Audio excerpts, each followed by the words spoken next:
to all my truck driving friends out there, all our dispatching family, all of the brokers out there, all of the shippers and receivers.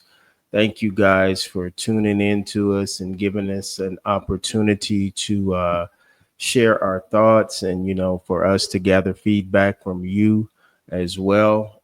We always love to hear what the public's opinion is. Uh, and especially the truck drivers, because it's you that are responsible for making the world turn around um, the way it does. Because without truck drivers, man, um, this world, I don't know exactly where we would be without the driver. But uh, without any further ado, let us get into some of the news and some of the headlines I wanted to talk about today, man. Um, First of all, everybody's familiar. If you've been in the industry for a while, and if you've been driving, you're familiar with Knight Swift and actually what they represent in the industry. Well, I ran across a news article that was pretty interesting that had to deal with Knight Swift. I know him as Swift. Actually, that's where a lot of us that have been driving for years and years, at some point, we started our careers off with what we call in the industry a starter company. A lot of people talk a lot of shit about Swift, and some of it's rightfully deserved. But I had a good experience there. I didn't stay there long. I stayed there, I think it was a year, the first year and maybe a half, almost 2 years of my driving career. I was at Swift. I actually started driving trucks. I went to their training academy in West Valley, Utah. Uh, and I would not trade that experience for the world. I actually had a good experience. I think Swift does a good job in its theory and in its classroom training. Um, and I actually think they do a very good job as far as going through the different mechanics, the pre-trips, post-trips, and things like that. The necessary maintenance and connection with the truck. I think there may be room for improvement, and probably as the same with most major companies on the road training portion. Um, I think that may be their biggest area of possible improvement.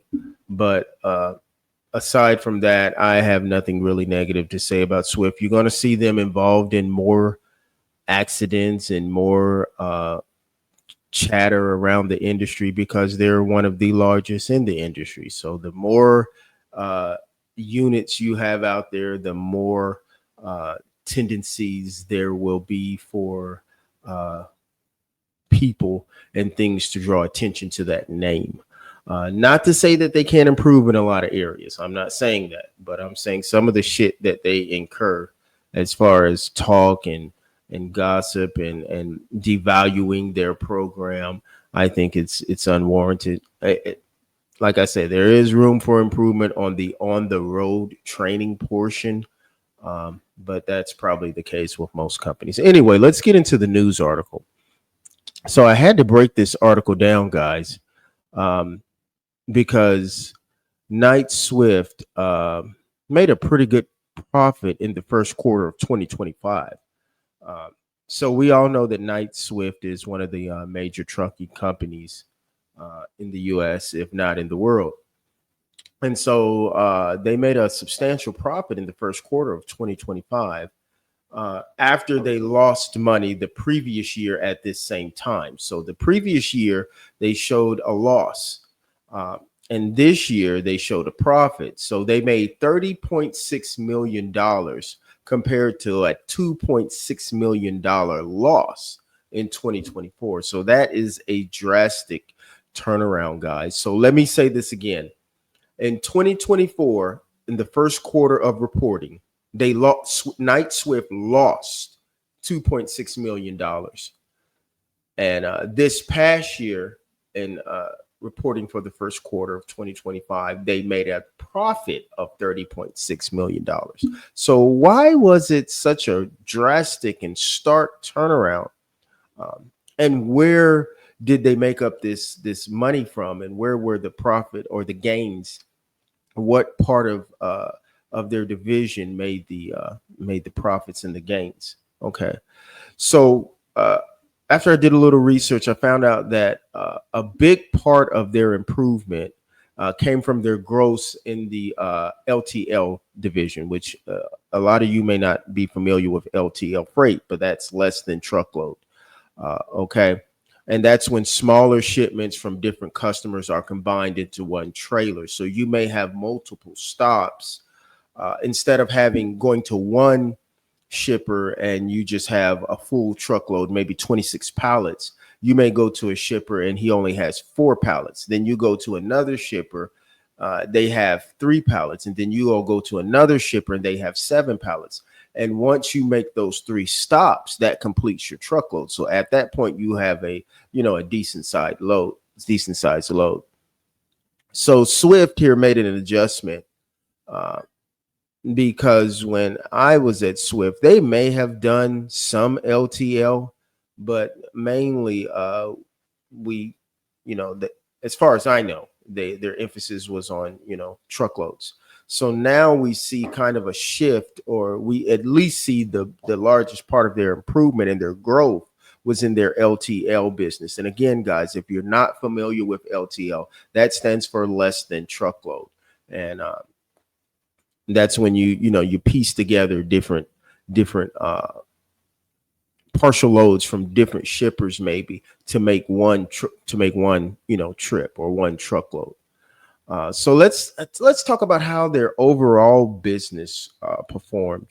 So their total revenue, which accounts for all money coming in, was $1.824 billion. Okay, which was almost the same as last year. Okay, and it says that their operating ratio improved from 98.2 to 96.3. And when you're talking about operating ratio, guys, I'm trying to break this down where I'm not just spitting things at you, that you kind of understand how the industry works. Okay. So in total revenue, they were almost the same as last year. Okay. In total revenue coming into the company, which was almost $2 billion. Okay. But their operating ratio, which usually you'll see that you'll see the numbers OR. And when you see the numbers OR in the trucking industry relating to a company's profit and loss statement, that will be talking about their operating ratio. So it improved from 98.2 to 96.3. Now, when you're talking about OR or operating ratio, the lower the better. Okay. So they did a stark improvement there. So it means that when that happens, it means they're spending less for every dollar they earn. So they're keeping more of the dollar that they're taking in. Okay.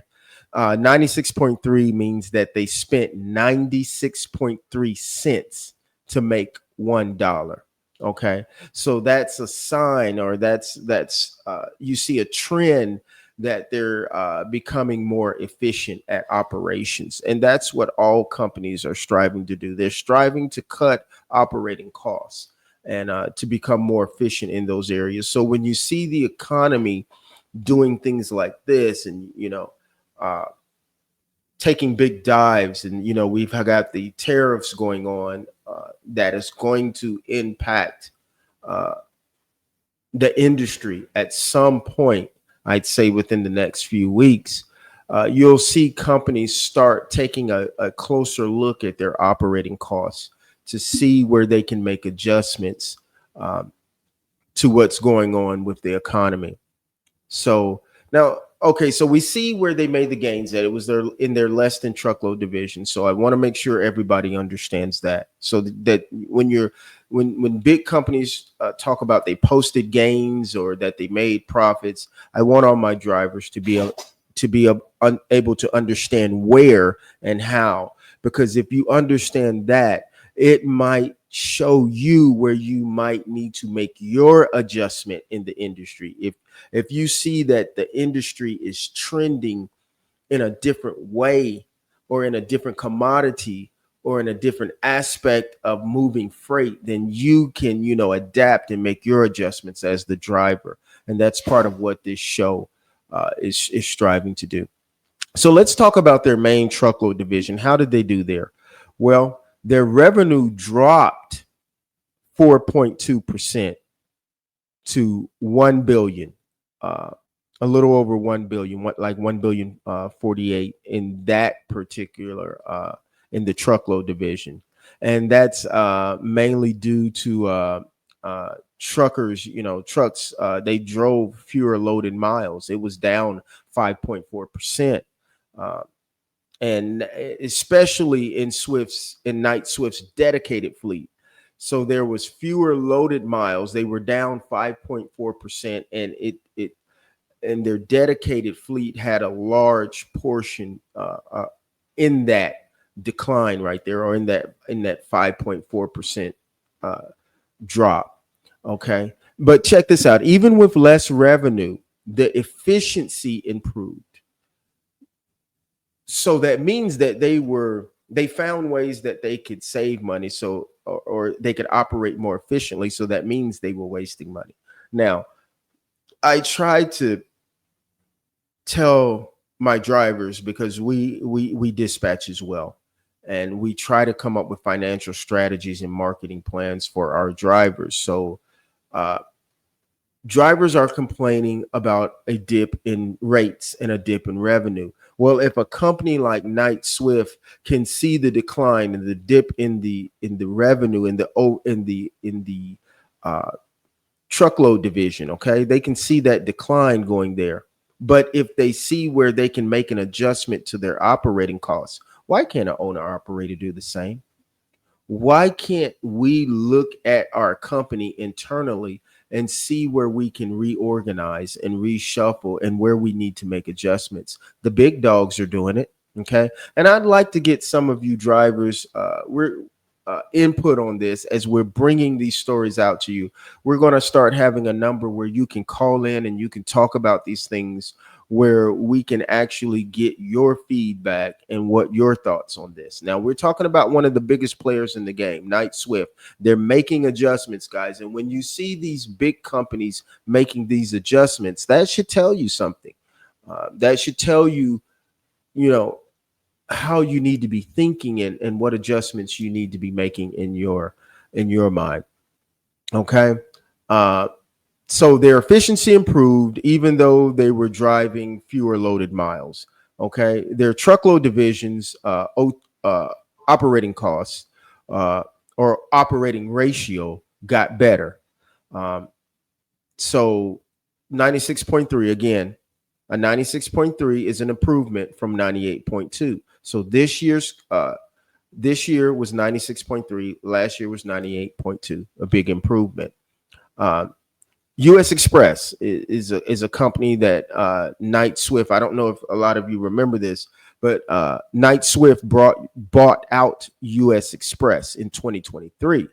So that they made a quarterly profit for the first time since being acquired. So for the first time since Knight Swift bought U.S. Express, they made a quarterly profit too. So so what did the CEO of Knight Swift had to say about all this? Okay. Contract rates. He says what they're paid per load by long-term customers are holding steady. So what they're being paid, so their contract rates are holding firm. They're not taking the big hit. They're holding firm with their contract rates by their long-term customers. Now, they have a lot of long-term customers. Swift is pretty big out there. They do a lot of things for Walmart, Costco's, different companies like that. A lot of things for Dollar Tree, Family Dollar. And they said revenue per mile is finally up compared to last year. And that was the first time since late 2022 that the revenue per mile is finally up.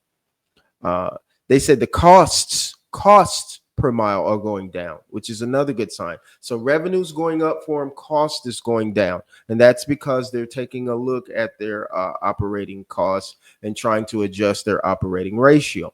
Um, and the CEO said that they're happy that U.S. Express is finally making money, even though it's been a rough market. And see, this is what I be trying to tell people, because everybody's hollering about, okay, the market's bad. I keep getting, people telling me, man, this is the worst time to get into trucking. No, it is not. It's the worst time to get into trucking if you're not business minded. This is a horrible time for you.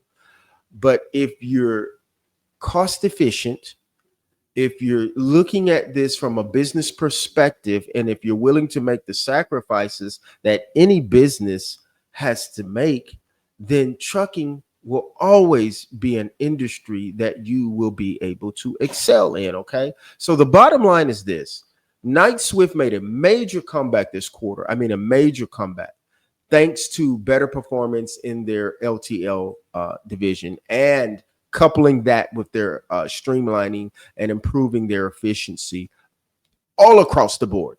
So their LTL division picked up, and they also made the necessary adjustments in their operating costs across the whole entire plane, not just the LTL division.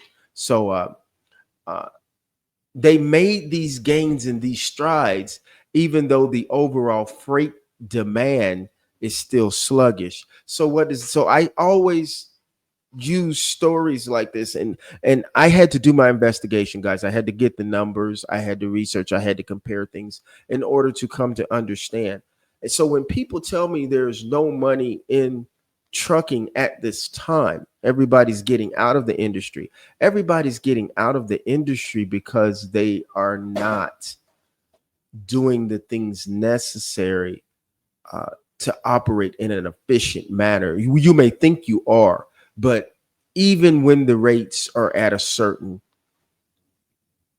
amount, we have to look at our operating efficiency. We have to look at how much fuel our truck is burning. Sometimes we want these big fancy trucks. We want these Petes. We want these KWs. We want the Cadillacs of the industry.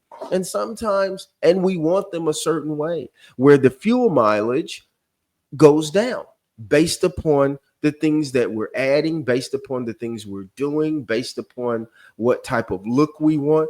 Okay, don't blame that on the industry. Blame what your overall profit and loss on your wants and how you're wanting to be perceived in the industry. I see a lot of times it's the trucking industry is just like real life, just like any other type of scenario that someone else that's not in the industry may face in their life, right? Sometimes we may have a job that's paying, let's just give it an average $22 an hour, but we have a car, that costs 50, 60, $70,000, total to pay. That there's unbalance. We're being unbalanced there in how we're wanting to be perceived a certain way when we go down the road. And truck drivers are the same. They want to be perceived a certain way when they go down the road.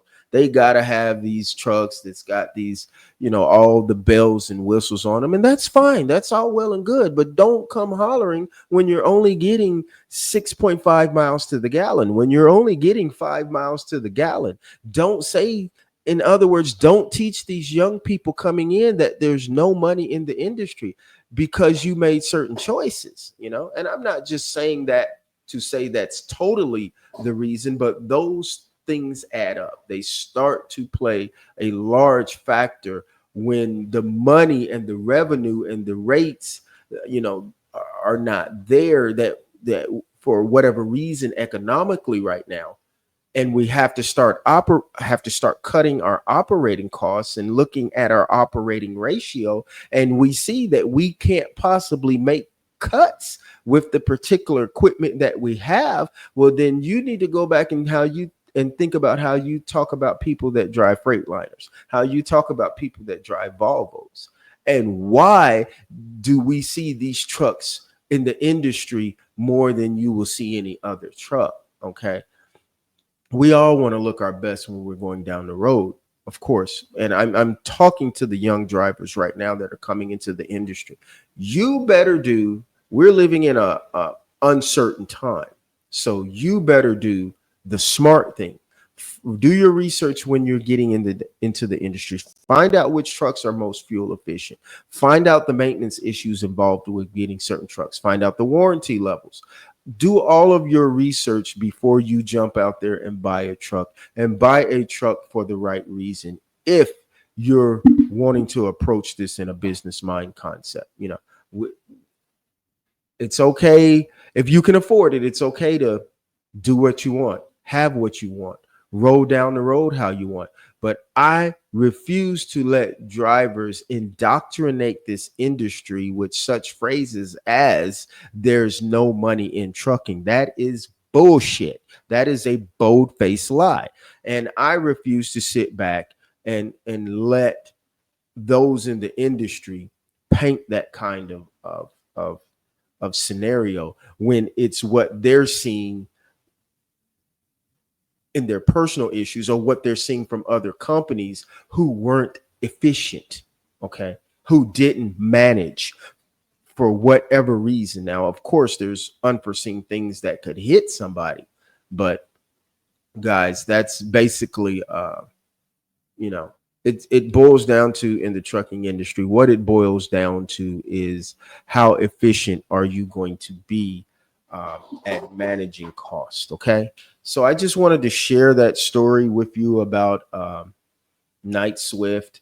Uh, if anything, those, we can learn lessons from the bigger companies that have been around for a long time. We talk about them like a dog. I talk about Swift too because they do some dumb stuff. Uh, I try my best not to talk about them because I'm a Swift alumni. Uh, like I said, the first 2 years of my driving career, I started there. If it wasn't for Swift, their training academy, I wouldn't have been able to afford to go to truck driving school at that particular time. So for me, Swift was a blessing in my life. Okay. For me. So, I rarely will talk about Swift, but sometimes they just do some dumb shit that you just can't help but be like, damn, that's another. So, and I've had everything that happened to me at Swift. I've had Swift on Swift crime. I've been parked in at a Swift terminal in the back of my truck, sleep in my sleeper, and then another Swift truck come and take my front bumper off, by cutting too close uh, as he was turning, trying to get out the terminal. So I've had all kind of things happen to me there. I've leased trucks from them and paid exorbitant amounts. I was purchasing fuel and not getting the fuel discount that I get with other companies. But all those are growing pains. I did all that. I still made good money. I still made six figures I was leaving there towards the end. I was making six figures with Swift, gross now. It wasn't my bring home, but I was gross, and I was still doing pretty good. It was a lot. I was able to fly, to different countries and do all the things that I wanted to do, and it was all. So I'm very grateful to Swift. But as with anything in the trucking industry, you don't want to stay in a certain spot. You want growth, and eventually, once you max yourself out in this industry. Unless you want to take on more assets, more trucks, and things like that, then that's a different story. But that's a conversation for another time. So I thought this article would be interesting to you guys about Knight Swift. And as always, thank you guys for tuning in. And to all my truck drivers out there, you guys be safe, man. Be vigilant, always looking out while you're out there on the road. Dispatchers, I wish you guys the best. This is kind of a hard time out there trying to find rates, that these drivers want. If you need any help, if you need any assistance, you're always welcome to give us a call here at Elic Logistics. We have several means in which we find our drivers' loads. We operate with 10 load boards. We use up to 79 different brokers, direct shippers when we have the opportunity, but mainly our situations come off from using a variety of load boards, cross referencing all these different loads against each other, and using our network of brokers to help our drivers get loads. So if you guys need any help out there, okay, any assistance, feel free to hit us up. Our website is theperfectdispatcher.com. You can email me. My name is Stan Wells at dispatch@eliclogistics.com. Again, that email address is dispatch@eliclogistics.com. And we'll be glad to help you in any way we can, give you any information that will help your business. Okay. You guys have a great day. Peace. We're diving deep, got a lot to discuss. Religion to sports, come join the fuss. Current events, we keep it real. Breaking news, that's how we feel. Open minds, we gather around. Voices in the air, hear that sound. From the streets to the airwaves, we unite. Bringing all the topics to the spotlight. You're right, me if I'm wrong. We're setting the tone. Podcast vibes, yeah, you're never alone. From the trucking world to the news of the day, join the convo, come on, let's play. Trucking industry, we're keeping it fresh. Latest updates, we analyze the best. Community voices. Yeah, yeah. Welcome to the show, let's get it on. Correct me if I'm wrong, coming in strong. Yeah.